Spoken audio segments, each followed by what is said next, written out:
everybody. Welcome to the Just Saying podcast. This is number 5, and my guest today is Miss Bea Lucile. Say hi, Miss Bea. Hello. Hey, hi. And how are you doing today, honey? I'm doing all right, perking good as far as I can tell. You know, I almost said your line. It was a live stream. I had just watched a video of yours, and I almost said, "How y'all perking? Are you perking good?" I was like, "Oh no!" I watched B, and there was a bunch of people in the chat, and they were like, "Ah, you're doing B." I was like, "Listen, I've been with B since she was like at 500 subscribers." Yep. Truth. I found you through Tea Time. I remember that. Oh my God. Yep. And now you're sitting over here at 10K, and I'm like, oh my gosh. I'm trying. So why don't you tell everybody who doesn't know your channel? Why don't you tell everybody what you do over there? Yep. Like you said, my channel's Bea Lucile. Lucille with one L at the end. I know people want to do the LLE, but it's just LE at the end there. But true story, I didn't spell my own middle name right until I was 19. So if anybody got it wrong, I was wrong for 19 years myself. Oh my God. Oh my God. I know, it's shameful. Shame for shame. But yeah, over there we do tea with the tarot. So we use tarot cards to cover all kinds of stuff. I've got lots of different categories. We'll do YouTube drama stuff, but then we'll also do things like politics. I've also got some categories for things like celebrities, or sometimes people have questions about looking into certain conspiracies. Don't know if I'm allowed to say that word, but they'll want to look into that. I do tarot on, like, what's going to happen this month, like monthly reads. Those are probably the ones that people view a lot. What's going to happen this month. And I also have a playlist, I think, that sets me apart from other tarot readers or psychics out there on YouTube. Is most of them just do videos and then hope that people can ignore the times that they got wrong. But I have an entire playlist called Proof, where I make videos that are proof videos of all the things that I've said that have come true or come to pass, all of my predictions that have come true, so that I can keep my track record there in the limelight. So if I sucked and didn't have very many proof videos, it would be obvious. That's smart. That's real smart. I like that. What made you want to start a YouTube channel? I actually, I guess like a lot of people, I dabbled in stuff with YouTube long ago, and would make a couple videos here about one thing, and it would be silly and dumb, and it wouldn't go anywhere, and then make a couple more about this, silly and dumb, wouldn't go anywhere, and mostly I was just doing stuff for myself.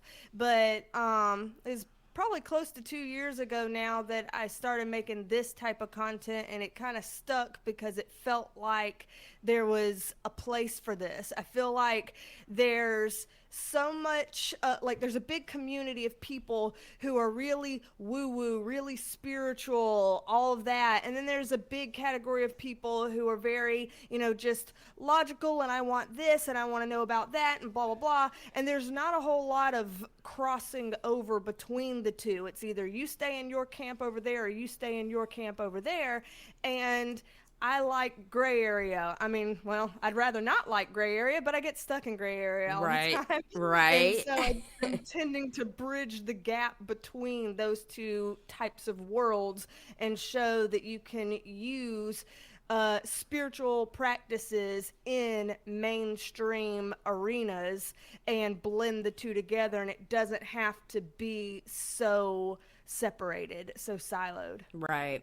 I will say, now it was about 2 years ago, because I wasn't married yet.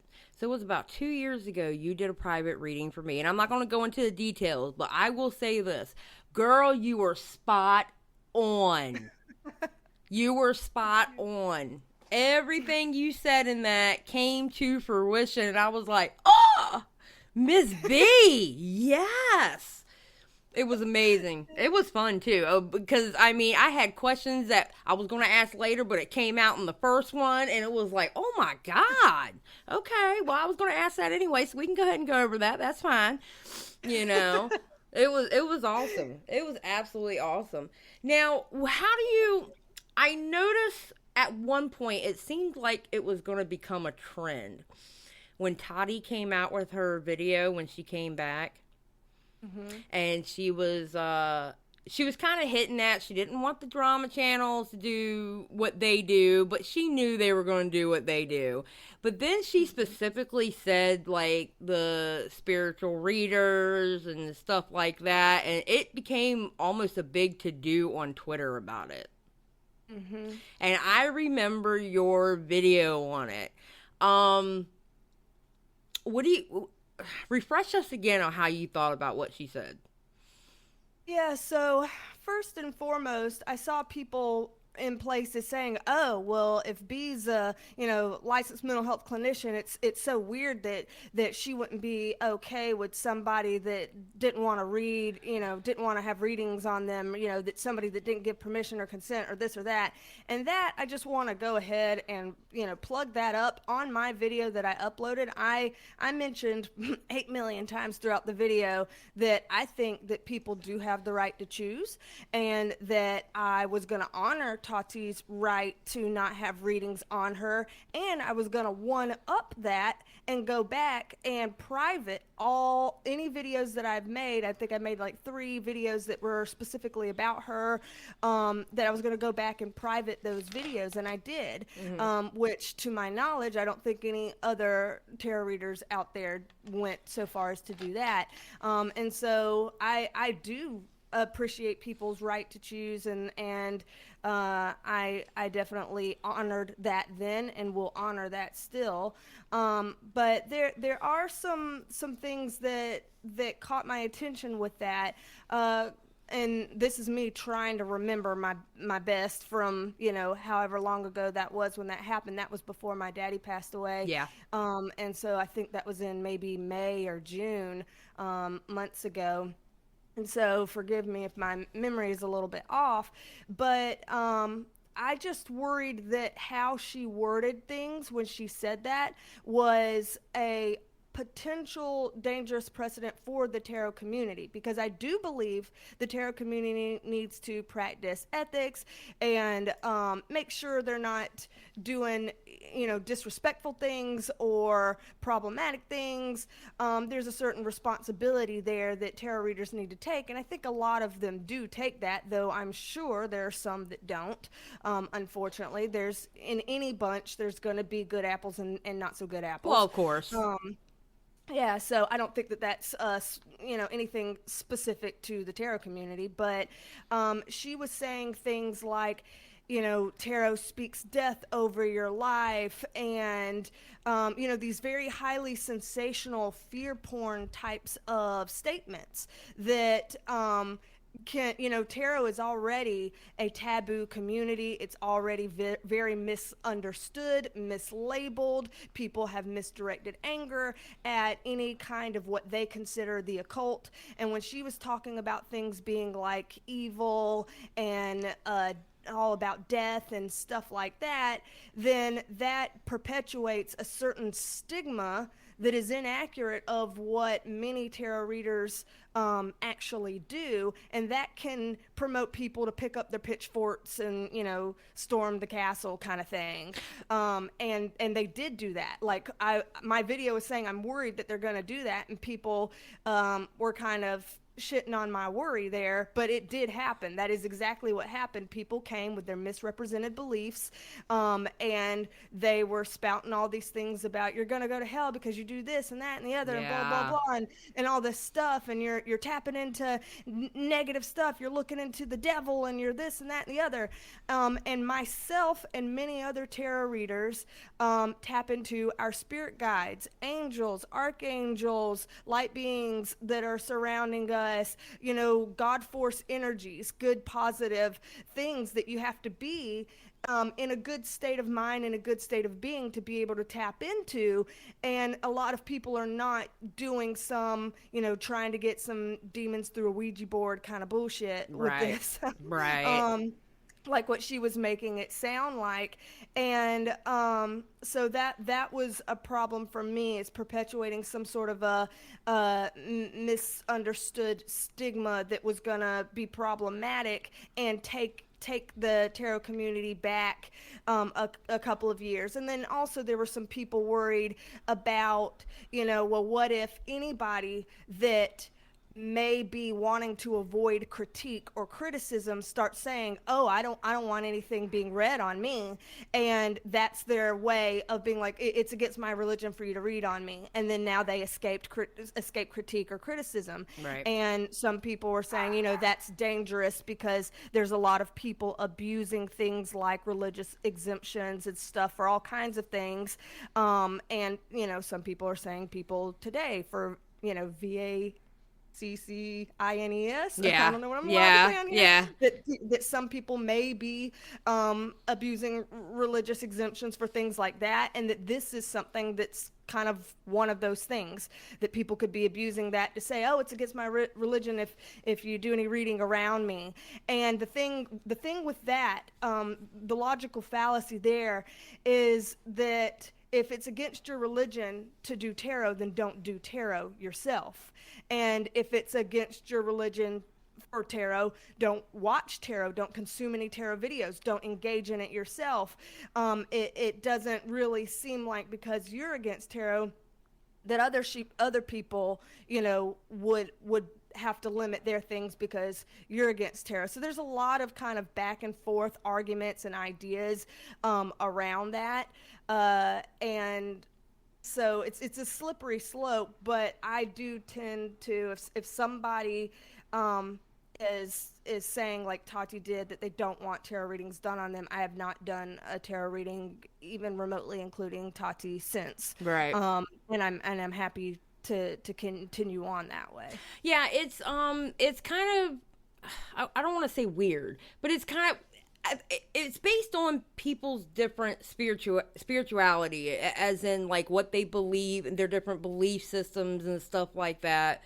Me, I was raised to be open to just about anything and everything. I wasn't, but then you have people who are, nope, this is what I believe. This is it. I'm not moving from it. I don't want that tarot. I don't want anything which is fine. If that's what they want to believe, that's okay. It's one of those things where you don't push what you believe onto other people. And that's what I was worried about for you, because I kind of started seeing it on Twitter, and I was like, ooh, and and not just you. I mean, the other tarot readers out there too, and the other other spiritual people out there. It's just because I'm friends with you, of course. You're the first one I was thinking about. But I mean, I saw them, and I started seeing the it's against God and stuff like that, and I was like, oh no, I see where this is going. And it worried me there for a second. It really did worry me there for a second, because I was like, oh my gosh. Yeah, and I mean, I was born and raised Christian. My dad built the church that my parents go to, and my mom runs the church that my parents go to, and that's the church I was raised in. And so I have a very religious family in the Christian church, and so I grew up that way. I understand those thoughts and those views, and I get that, and I wrestled with that myself as I was growing into this form of spirituality. I had my own moments that I was like, oh no, am I going against God? Am I doing this? Am I doing that? And the way that I have been able to reconcile that within myself is because I know my intentions, I know my heart, I know what I'm looking into and how and why and all this kind of stuff. And I make sure, again, that I am, when I'm channeling, I'm trying to be with my guides, with, again, angels, archangels, light beings, like all of the things that are of the light. I'm not sitting here practicing, say satanic things like people are accusing me of, or other tarot readers of. I just do things a different way, and I also try to do things with respect towards the situations and people that I talk about. A couple of things that I do that I don't know if other tarot readers do, but I know that I do, and I assume many others do, but I can't speak for them, is I specifically ask, whenever I do my prayers before I start readings, I specifically ask, let me know any information that we are allowed to know. And that way, it's kind of a buffer. If there's something like people say, oh, well, then you can, you could be abusive with tarot by just looking into anything and everything that you want to know for shigs. And that's like reading someone's diary, and how violating is that? And that's understandable if that is what people were doing. But again, I think largely that's a part of the fear porn, because if you are an ethical tarot practitioner, if you are an ethical tarot practitioner, then you will ask for the information only that you are allowed to know. And so it's going to put a buffer in there. And then you're not going to ask certain information that you're not allowed to meddle in, or you shouldn't be trying to meddle in. So you're not going to ask when people are going to die. You're not going to ask, oh, is so and so going to get pregnant this year? You're not going to be trying to get into these really, really sensitive, private topics that you shouldn't be, asking of people. You're going to try to do things with some sort of respect, like that. And then there's other things. People are like, oh, well, what if you're tapping in their energy and you're draining them of their energy, or you're implanting bad things on their energy? Well, if you're being a responsible and ethical tarot reader, you're not doing anything like that. You're not there. It doesn't affect their energy at all. It doesn't taint their energy. It doesn't do anything along those lines. Those are all a part of the stigma, all a part of the taboo nature of it being misunderstood, and it's not that. And so at the end of the day, what you're doing, if you think about people who are T channels, drama channels, they're, looking into people's private lives. They're trying to find receipts on conversations, leaked DMs that nobody's supposed to be able to see. And they're trying to, some people like, and just throwing it out there, some people like without a crystal ball, trying to look into, any kind of records of them and their family members and this and that. And so there's all these channels out there doing a lot of investigative work, looking into the details of not only a certain person, but of their family members and all of this stuff. And yet that seems to be, for the most part, okay in mainstream people out there on Twitter and YouTube, like, oh yeah, what's the tea? Tell us what you found on these people. But in tarot, if we're like, oh well, we're only asking for what we're allowed to know, and we don't want to look into the details of, all these certain aspects that we're not supposed to look into, then to me, having a kind of respectful tarot reading seems better than some of those extreme tier drama types of content. I was gonna say that too. Although the spirituality part of it is different between the tarot readers and say what I do, okay? Mm-hmm. I have a limit also for me personally, unless it's public knowledge, because somebody is like with the Chris Chan thing, how they got arrested and what they got arrested for, okay? That kind of police report, fine. But if I'm just like talking about a YouTuber that I don't like, how they treat others on their channel, whatever, I don't care about arrest records. I don't care if they have kids. I don't care if they, you know what I'm saying? I have a limit. Now, like when we were talking about Shandy for Christ, of course, I'm worried about her kids because of what she was doing to her kids on the channel. Okay, that's different. But if it's a singular YouTuber that I have a problem with and that I'm reporting on, I don't care about their kids. I don't care what they do as a job. My problem with them is on YouTube. I'm not trying to go invasive like that, and there are some channels out there who do try to do that. I would say most don't. But there are some channels out there that they try to really, really, really get personal with the information. And I'm like, excuse me, I don't care about that kind of stuff. I just care about how you act on your channel.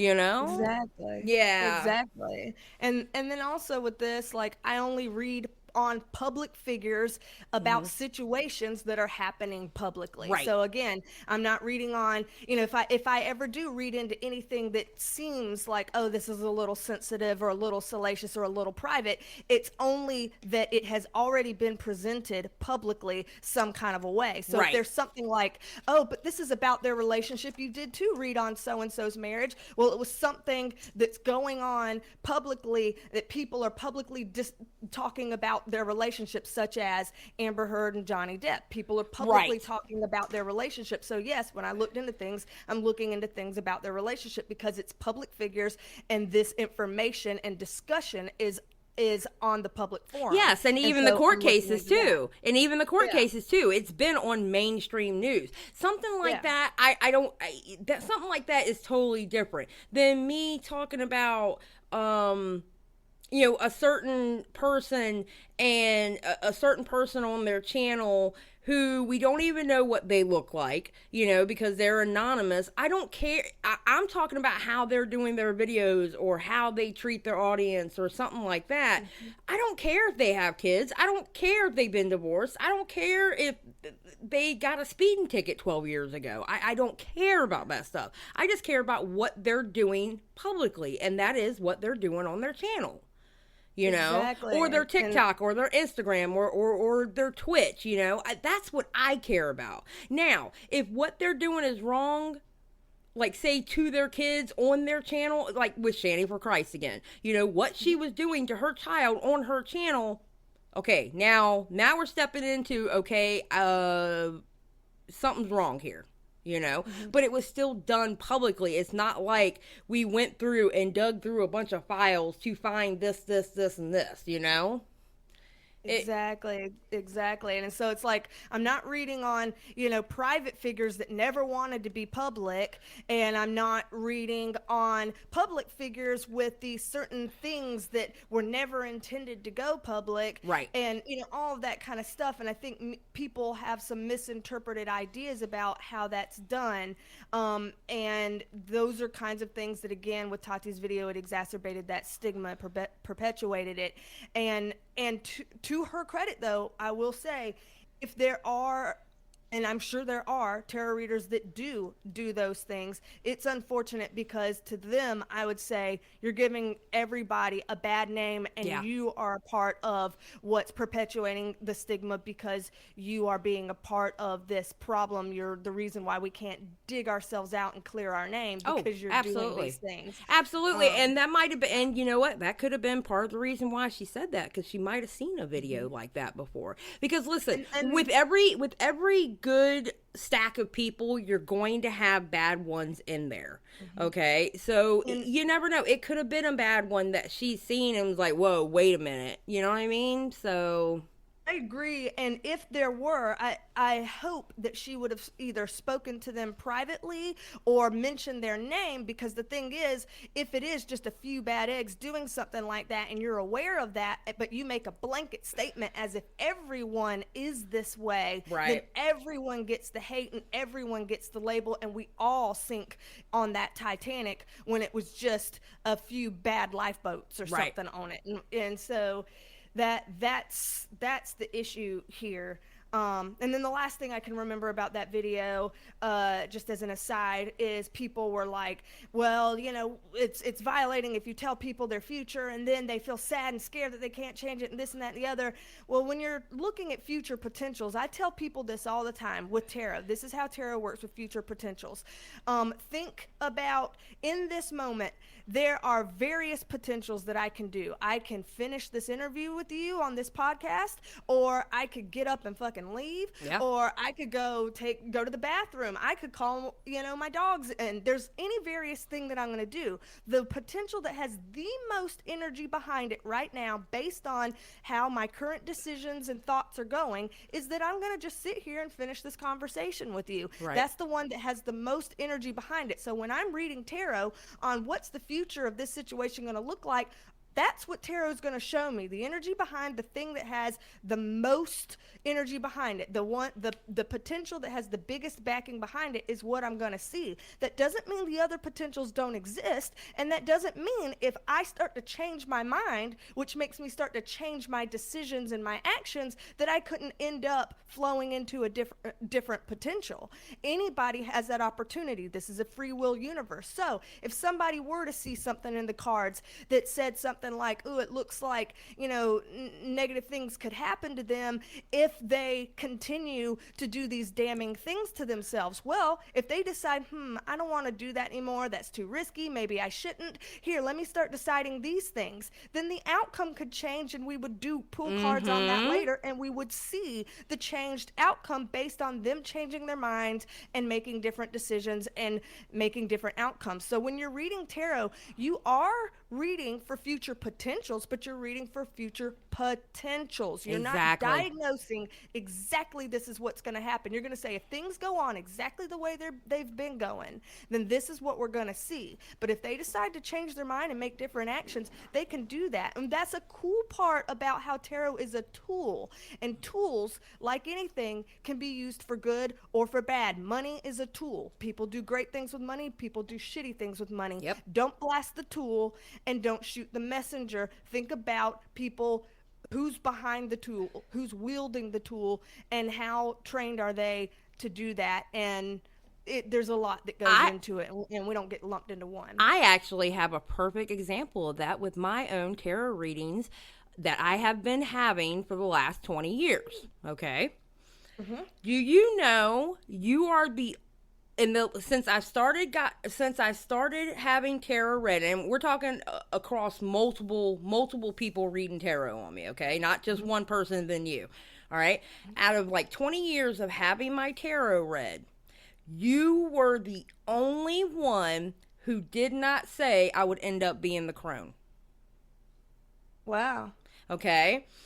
Here's the difference. My lifestyle through those 20 years, it was hectic. I was around the wrong crowd. I was doing bad things, etc., etc. Mm-hmm. Then I found, my now husband, got married in the drive-thru, whoop whoop, during the panini. And I met him, calmed down, anger's calmed down a little bit. Then I, before I got married, I got the reading from you, and you were the first one that never pulled that card. Wow. And my life had, but beforehand, every time they told me I would basically be alone, I wasn't living a good life. I was sad all the time. I was angry all the time. I was going through a bunch of shit in my life. My life was hectic. But then I finally calmed down, met the man of my dreams, get a reading by you, and it was a totally different outcome. Yep. You changed your path by changing your thoughts first, and thoughts and feelings kind of going together, because that's the intangibles. Then you start making decisions that actually make a tangible difference in your actual literal physical environment, and then boom, you're on a certain path, on a certain trajectory, and things change, and that is possible. And so tarot is not this damning type of thing. It's a tool that can be used for this type of illumination and assistance. And one thing that I feel like sets me apart from other tarot readers is there's a lot of tarot readers that like want to go in and tell people what to do, or label, or do this or that. That kind of stuff happens because when we're in helping professions, we want to help, and we think that's a part of helping. Right. But I feel like the fact that I have been trained and educated as a licensed mental health practitioner, that there's certain things that I know are effective and ineffective, helpful, not helpful, in helping people, and I'm able to use that in my work, so that I am basically doing, I don't call my stuff psychic readings when I'm doing personal readings with people, private readings. I say that I'm doing intuitive consultations with people using therapeutic techniques and spiritual practices. And that's my way of kind of doing it. And I find that to be really helpful for people, and another niche that sometimes is left unfilled, because in tarot you think of, oh, a tarot reader, you think of some witchy person in a dark room with a crystal ball looking over telling you when your sister's gonna die and if your husband's gonna kill you, or some kind of Lifetime movie plot or something like that. And I'm over here like, hey, how you breaking? Hope you breaking good. This looks like this. What do you think about that? Whatever. And it's totally different. And so yeah, I it's will just say you changed my mind on it, because for the longest time I always thought I was going to be old, alone, because that's what the cards always ended up telling me. This is what was going to happen. And your cards look great to me. Your cards have a lot of great potentials for yeah. for future. And Yeah. well, when you and I had that conversation, um it made me think, oh wow, I did change it, because again, for 20 years that's what the cards were telling me. And I found myself in a better position, got the reading by you, and they were different. Yeah, and the thing that changed, it wasn't even the tarot readings. You were that powerful to make such a big difference on your own life, and I was just the messenger that could look down and see it and give you the reassurance that you're doing great. And that what you're doing, the seeds that you're sowing, is why you're reaping these great benefits and rewards.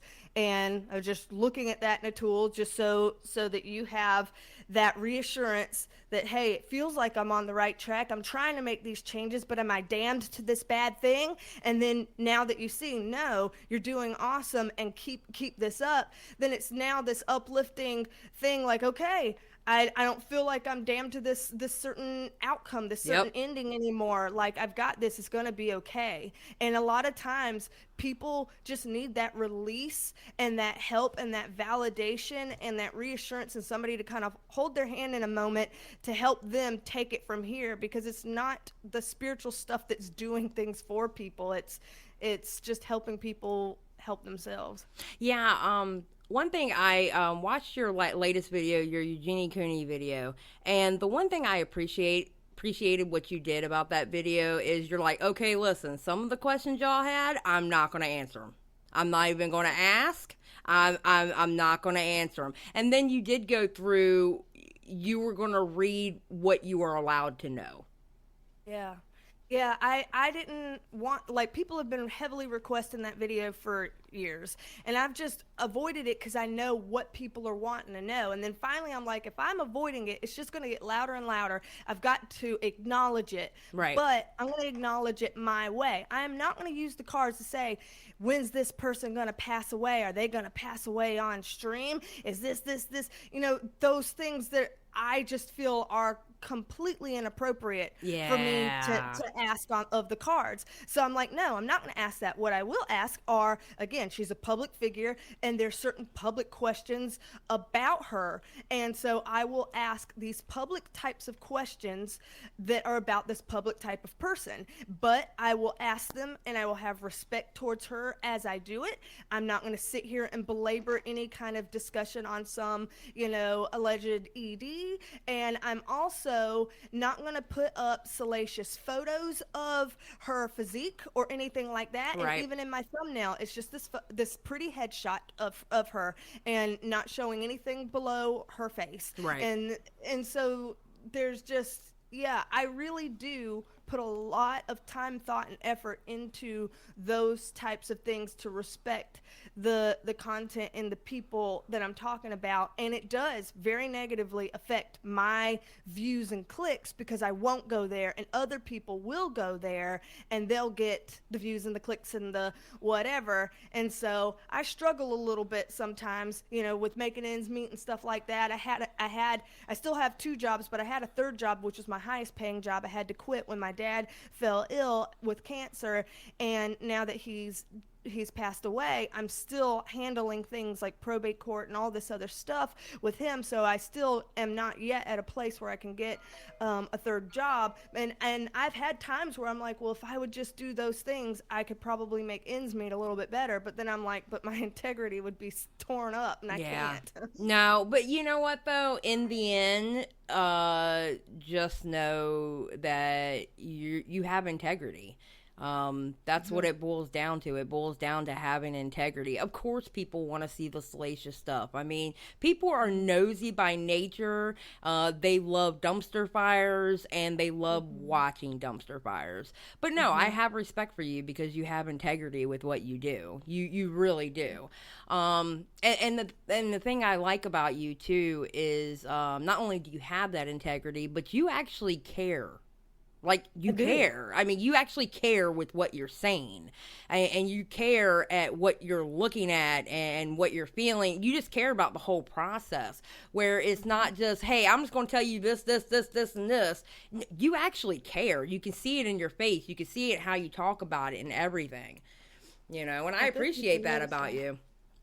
Hey, I appreciate you noticing. I put a lot of effort into all this stuff, and it's hard not to care. And I get so confused sometimes if there are some people that claim to, but then it just doesn't seem to line up. And I try to have all of my stuff on the same page, how I'm looking, how I'm acting, how I'm speaking, all of that. And everybody's going to make mistakes. Everybody's going to have moments that they're less than proud of and stuff like that. And when I'm doing my recordings of my readings, I'm not doing something that's a highly edited, like, whoops, I said that, I shouldn't have said that, let me clip that out of there. It's like a reading that I start and finish in full, and then I post it like that. And so, of course, when you're doing anything live, you might say some things that you're like, shit, shouldn't have said that, or shit, shouldn't have gone there, or stuff like that. And so I'm sure that I've got some things like that littered throughout my videos from here or there, but I feel like I make a lot of effort, and my hope is that other tarot readers do the same. Well, yeah, you Peter Mon your stuff. Yours is like one take, like Peter Mon, except for when his camera dies and he has to do a second one because he was in the middle of what he was saying. But no, I that's one of the main reasons why I appreciate you is because you literally care about people. And the times that I've been in the DMs with you, you genuinely do care, and that's why I've considered you a friend. Lord, about 2 years now. It's been about 2 years, maybe. Yeah, about two and a half years. Because you were at like 500 subs when I met you. Yeah. Oh. Wow. When I know. It's like, it feels like 20, but it's only been 2. But you know how the internet is. A month is like a year, Yeah. But I appreciate you coming and talking to me.